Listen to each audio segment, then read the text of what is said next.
This is a podcast of the Cape Cod Times about the Lady of the Dunes case and other unidentified bodies, skeletal parts, and unsolved homicides in our region. My name's Mary Ann Bragg. I'm one of the reporters at the paper here. And with me today by phone is Claire Glynn, who's going to tell us all about DNA. And she's an assistant professor at the Henry C. Lee College of Criminal Justice and Forensic Sciences at the University of New Haven in Connecticut. We're going to talk today about genetic genealogy and DNA. And I first had the chance to talk to Claire when I was preparing a story in April where I was writing about the Cape and Islands District Attorney, Michael O'Keefe, is using genetic genealogy and DNA analysis to try to solve two homicide cases. One, he still doesn't want to say too much about it, but it involves an unidentified victim. And the second case is this Lady of the Dunes case, and he's hoping to at least to try to identify her. So welcome, Claire. Thank you for coming. Hi, how are you? Thank you for having me. First of all, back in April, you told me about how you had been testing commercial DNA tests to find out about your genealogy. So would you tell me a little bit about that experience? And Sure. So back in about 2016, it was kind of around October 2016, like a lot of the other people in the world, was seeing these ads on the TV for these genetic testing, Ancestry.com type products that were being released out onto the market, where you could get an estimation of exactly what your ethnicity was. I found it particularly intriguing, not just because I'm a forensic DNA specialist, but also because I'm actually adopted as well. So I was curious as to, what's my mixed bag of ethnicity or ancestry, essentially tracing back over the years. In case you can't tell, this is not a Connecticut accent as well. So I'm actually from Ireland, and I emigrated to the US 5 years ago. Ireland being quite a small country, you never know what sort of ancestry might be there, whether it was immigrants moving throughout or however. So I spent $59.99, I think it was, in 2016 on the 23andMe website. About 4 or 5 days later, I received the kit in the mail, and it was very, very self-explanatory. It was very nicely packaged and easy to read and easy to do. You just received this long conical tube that you spat into up to a particular line. It was quite a large amount of spit, I will say. It took me a while to do it. And then I did feel very strange placing it back into the envelope and going out to the front of my building here at work at the University of New Haven and popping it into the mailbox. There is something quite strange about sending your body fluids out in the general mail, but nonetheless, I said this is the age that we live in now, and it'll be interesting to see what happens with it. So over the course of maybe 4 weeks after that, they tell you to download the app, which I did on my phone, and I found it quite exciting because they would send you notifications maybe once a week, saying, oh, your sample has been received, we have it now, it's just being started to be processed. The next week it's being extracted, the DNA is being extracted out of your sample. Wow. Now it's being amplified, and now it's going into the sequencer. It told me something along those lines. Okay. So you were kind of had this real-time update of what was happening to your sample, and you were kind of being kept on the edge of your seat of, oh, we're getting there, it's moving along, it's processing. So about 4 weeks later, I got the notification that your results are in, log into the app to see them. And I hadn't really thought much about what it was going to say. I hadn't really anticipated, whether it's going to be French, Irish, German, European. I hadn't really thought what I wanted to see is probably what I'm trying to say. Okay. I just opened it up, and bam, there it was. It was all blue, and it was said 98.2% Irish, or as I like to say, 98.2% potato. But as I said, I wasn't expecting anything. I wasn't, I hadn't thought about what it was going to say, but I did have this kind of momentary moment of, "Aw, is that all?" Like, am I just Irish? And I did have disappointment for a few minutes, but don't get me wrong in the slightest. Now, I am extremely proud to be Irish. Yeah. My blood runs green. I'm the biggest celebrator of Ireland of anyone. But I had been excited to think that I might learn about, kind of this mixed bag of different cultures that might be a part of me. But then, no, 98.2% potato. You don't really get stronger than that. So I did have kind of a momentary feeling of, oh, is that it? But nonetheless, I was still, this is interesting. It's amazing that they can do this. And being a scientist, and particularly a forensic scientist, I was looking up how they go about this, what segments of the DNA are they looking at, how are they tracing this back? And I was intrigued, and I thought, isn't this amazing that we live in this time where we're now able to do this? 10 years ago, we didn't even think something like this was really even possible. But, with the advancement in our molecular technologies, especially over the last decade or so, or 2 decades really, we're at this really advanced stage now where we can get information at unprecedented levels. On the spit into the tube.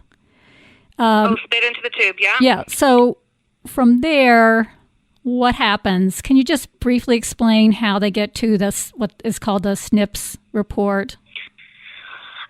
Well, it depends upon the company that is receiving the sample. A lot of their methods would be proprietary, so I wouldn't be able to say exactly what they're doing. But really, from saliva, inside saliva is your DNA, and there's quite a bit of saliva inside in your DNA as well. There's quite a bit of DNA inside in your saliva. If you think about the epithelial skin cells that are on the inside of your cheeks, of your mouth, the buccal epithelial cells they're called, they essentially become sloughed off, or kind of fall off in your mouth and go in with saliva, and then you're spitting that into the tube. So like those the inside of your okay. Those buccal epithelial cells contain quite a lot of DNA, and good quality DNA that's nicely protected as well, which is good. So if you get a very good, decent amount of a sample, you're going to get a decent amount of DNA. A decent amount of a saliva sample, you're going to have ample DNA in there. So essentially the first step, and this goes for all sorts of forensic DNA typing as well, is extracting out the DNA from that. If you think of your DNA, your double helix, it's that nicely wound ribbon-like structure, but that's inside a nucleus. So it's nicely protected inside in the nucleus, but we have to break through that membrane to get in there and isolate out and purify so that you're getting just the DNA out of that, and you have just a nice pure DNA sample from that. You want to get rid of all the other cellular contaminants, essentially, other debris and stuff like that would be in there, cellular debris as well, and isolate it out to a nice purified sample. Once you have that purified sample of extracted DNA, where it's just pure DNA, you want to quantitate it, because you need to see how much DNA have you got there in that one extract, because really going forward onto the next step is you need to have a certain amount going in, pretty much a precise amount going into the next step, essentially. So then, in terms of you're looking at, let's say you're looking at the SNPs, the single nucleotide polymorphisms, or if you're looking at the STRs, the short tandem repeats, which is what we look at in forensic DNA typing, our traditional forensic DNA typing. After that, you're essentially using like a molecular photocopier.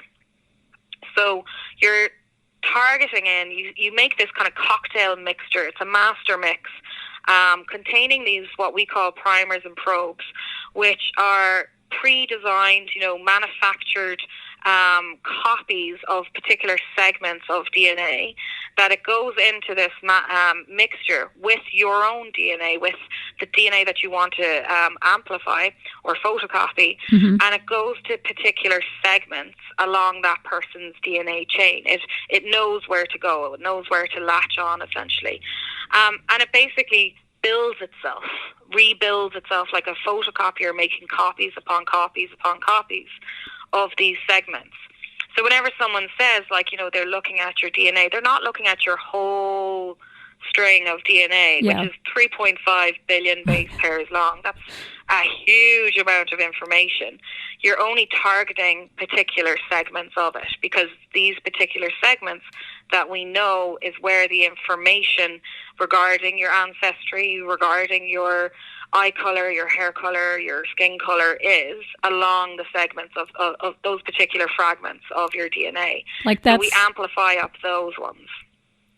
You're describing the part that's unique to each person, right? Which is a very small percentage. Am I saying that right? So, with the processing that they're doing, they're looking at those segments essentially, and they're seeing, say with the short tandem repeats, they're seeing how many times they're repeated, or with the single nucleotide polymorphisms, they're looking at just the base substitutions that are happening there. So what has been at this mutation, this point mutation there. So what makes it different from person 1 to person 2? And it's all based then upon population studies and what information they already have from all the people that they've already collected from. Now, in preparation for this interview today, I said, I'm just going to look up on my app the 23andMe profile that I had before. I haven't looked at it, at least a year. And this was 3 years ago that I submitted it first. And 3 years ago, it said 98.2% Irish. And I just looked at it today, and now it says 92.6% or something like that. 92.6% Irish. So I've gone down in my Irishness over the last 3 years. Now, I don't think that's because I've been living in America and I'm starting to lose my accent or anything like that. It's that their population studies and what in their databases has been growing in these 3 years. So they're learning more and more and more by every person that is contributing to these databases. Okay. If you think about in the last 3 years, every Father's Day, every Mother's Day, every Christmas, every big event, it's like the ads on the TV are saying, reduce now to $49.99. Get your Father's Day present and learn more about your ancestry. So it's a very common gift that people give to each other now. So as they're learning and more people are contributing to this and more people spitting in the tubes and popping it in the mail, the more that they're learning about the sequences of DNA, the population that's out there and what's in their DNA, and therefore they adjust their ancestry information based upon that. Okay. So I was interested to see that it had gone down for me, and there was now a bit of French and a bit of German in there that was never there before. So obviously more people are contributing, which then adjusts their population statistics essentially for it.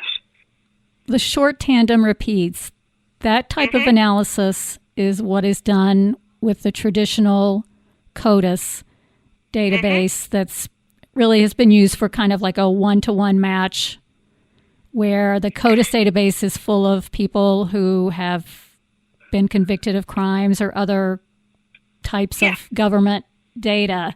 And then the short tandem repeat is a type of analysis where they would take maybe an unidentified DNA evidence from a crime scene and try to match it one-to-one with the CODIS database, versus the SNPs report is what's now being used with the genetic genealogy that prosecutors or investigators are using to try to build out the family tree and figure out a cousin or like they have an unidentified DNA, but they try to use through the SNPs report. Is that right? In a way, yes. So, oh, good. you're definitely in the right direction. Okay. Our traditional forensic DNA typing is just what you were saying there. It's using those short tandem repeats, so STRs.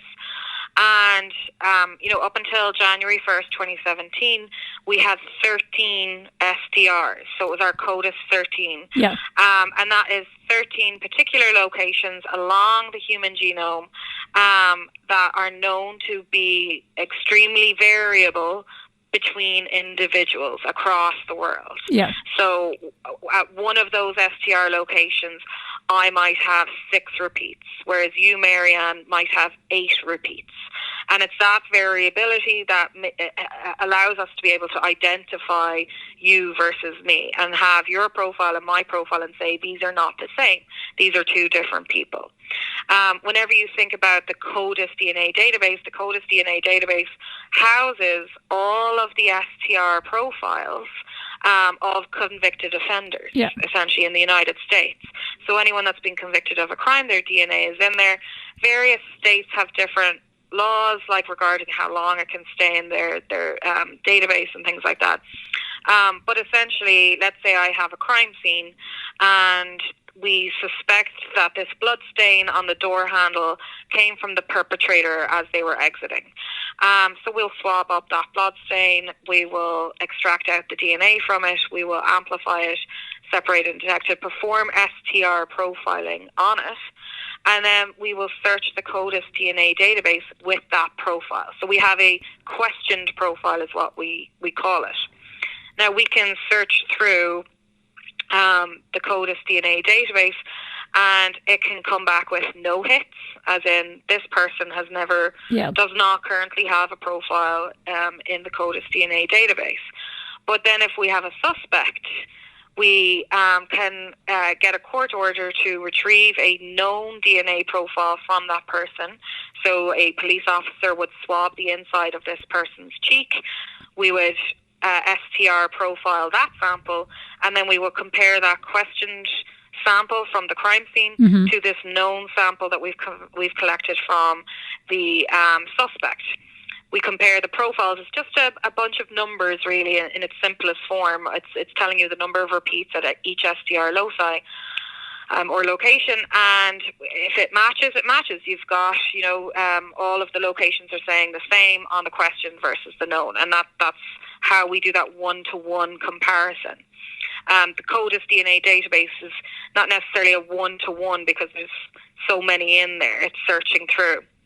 Now you can, through the CODIS DNA database, do what we call familial searching, which is looking for family members. So, you obviously receive half your DNA from your mom, half your DNA from your dad. So that's reflected in your STR profile, where you might have one, you've got 2 peaks essentially at each locus, one from mom, one from dad. And let's say you got the 6 repeat from mom and the 8 repeat from dad. You're then looking for, say, half a match, essentially, throughout the CODIS DNA database.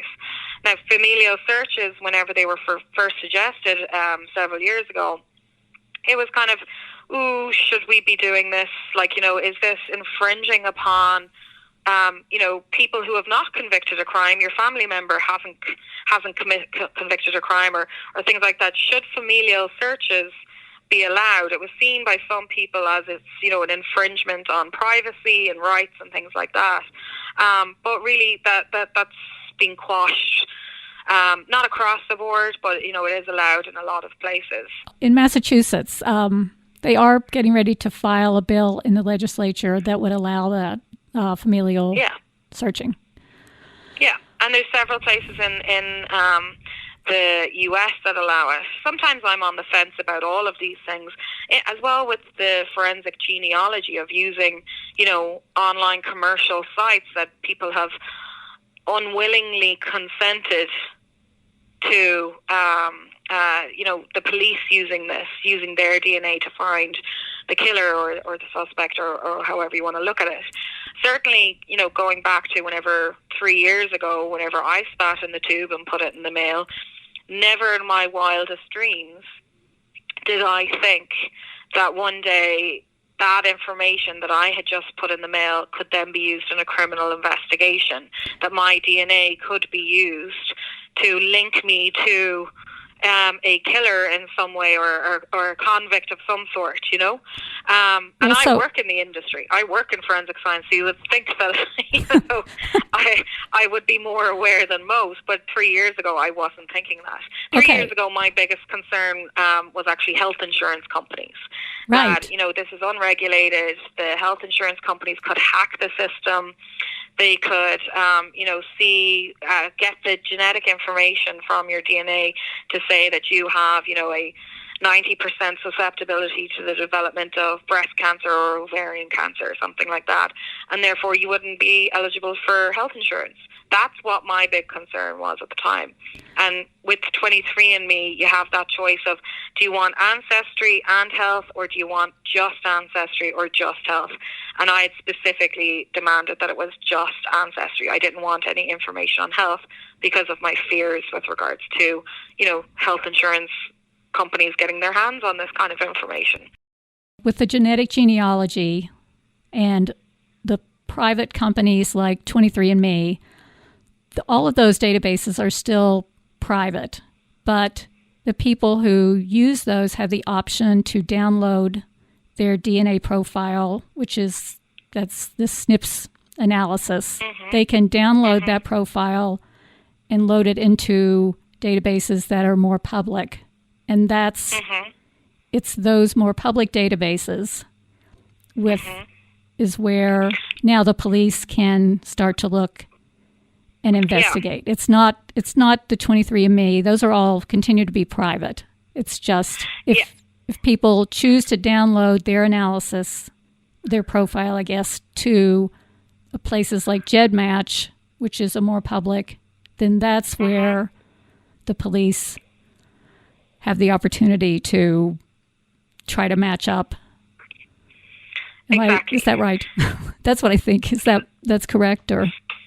Yeah, that's correct. So you're using the word private, which is correct. It's private. Today, whenever I went to look up my profile again, I had to log in. I had to use my ID and my password to log in and to see my profile. Private is all very well and good, but when something isn't protected or regulated, it's open to anything. So hacking can occur of these sites very easily, and that information could be taken and used without your consent. Now, whenever you think of, yes, you can, it's the police are using, say they used GEDmatch, which was the online open free tool that they used to catch the Golden State Killer. Yep. And as you were saying that, yes, I'm a 23andMe user. I can download my raw data and I can upload it to GEDmatch. And there it's freely and publicly available for anyone in the world to see. I didn't do that. I said that's not a smart thing to do. But hundreds of thousands of people have. Mm-hmm. And the other problem is, and it's one that, people probably aren't aware of, is whenever you go onto your genetic profile on these sites, not the open ones, the one that you're considering being private, that you have the login and the password for, and you'll see things like share your profile with your relatives. And lots of family members are now doing this as a group activity almost, where everyone at Christmas got one of these in the mail and they all sent it off to see this. Now, if I share my profile on this app or on the website with a family member or someone that has said, today I saw I have a new one that she's my second cousin, and it says share your profile with her, I didn't select that button because I was like, you know what? That's my information, not hers. I don't know who she is. But people are doing that. Okay. So you've shared your profile perhaps with someone, but you don't know what that someone is going to do with it. And they could inadvertently and very innocently, upload it to GEDmatch without your consent. Can I just ask you specifically about the Lady of the Dunes? So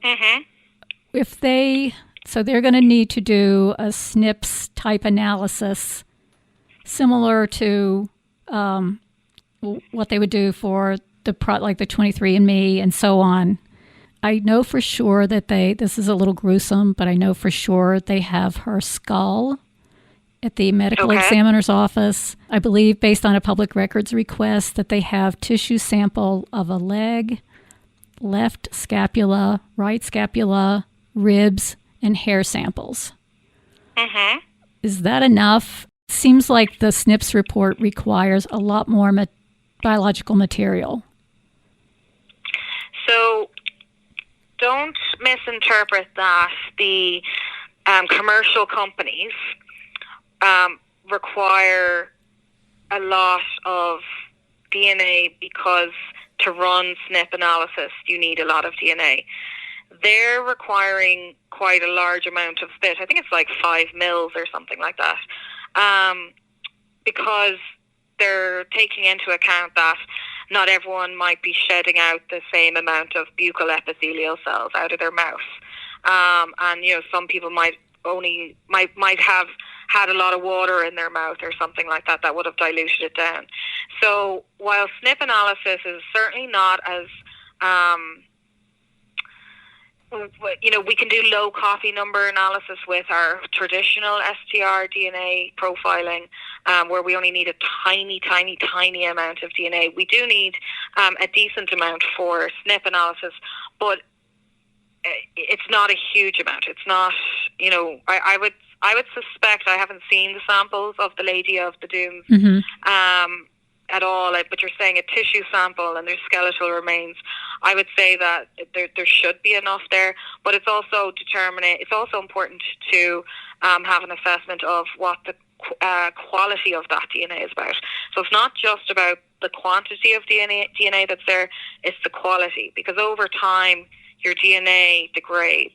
After someone passes away and the body is decomposing and the body is exposed to environmental insults, essentially, like heat and moisture and UV light and things like that, that's going to break down the DNA. So imagine your big, nice, long chain of DNA and it becoming broken in areas. And we don't want the areas that we need to be the broken parts, you know? So we might want to target a particular segment, and if that's broken, we can't get any information from it because we can't amplify that up. Okay.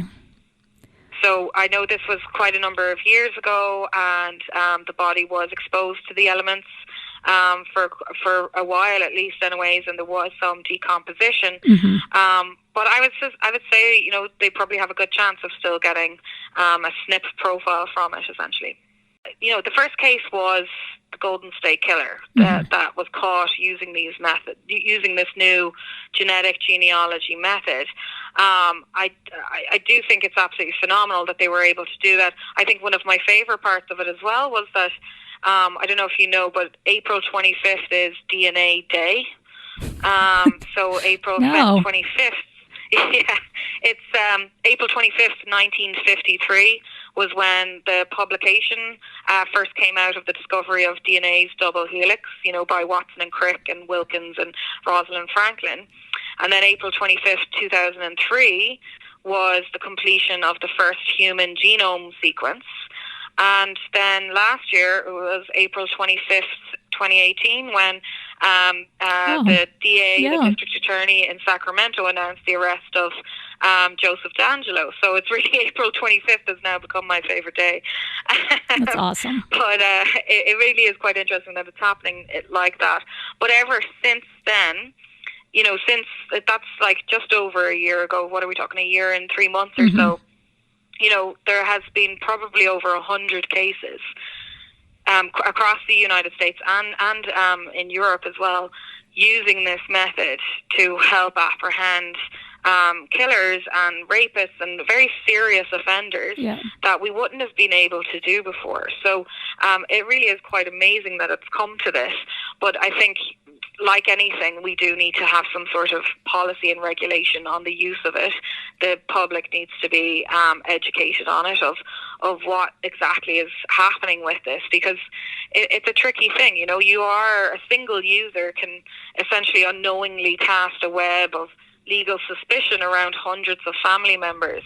Now, if all your family members are innocent parties, what's the harm, really, if we can catch a killer? But you know, it has to be regulated and has to be policies governing this. And I think it's this summer that the Golden State Killer trial is occurring. I don't know if it has started yet. I haven't heard anything about it on the news sites about it or anything. But, you know, this summer is really when the prosecutors involved in all of this is going to have to really defend the constitutionality, essentially, of this new method. So I'll be really interesting to read how they go about that whenever the first cases do go to trial this summer. So it'll be quite an interesting summer to keep an eye on this method as it moves forward. Thank you.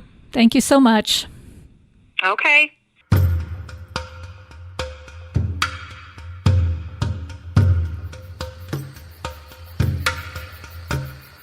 Listeners can find out more about Lady of the Dunes at capecodtimes.com/Lady of the Dunes.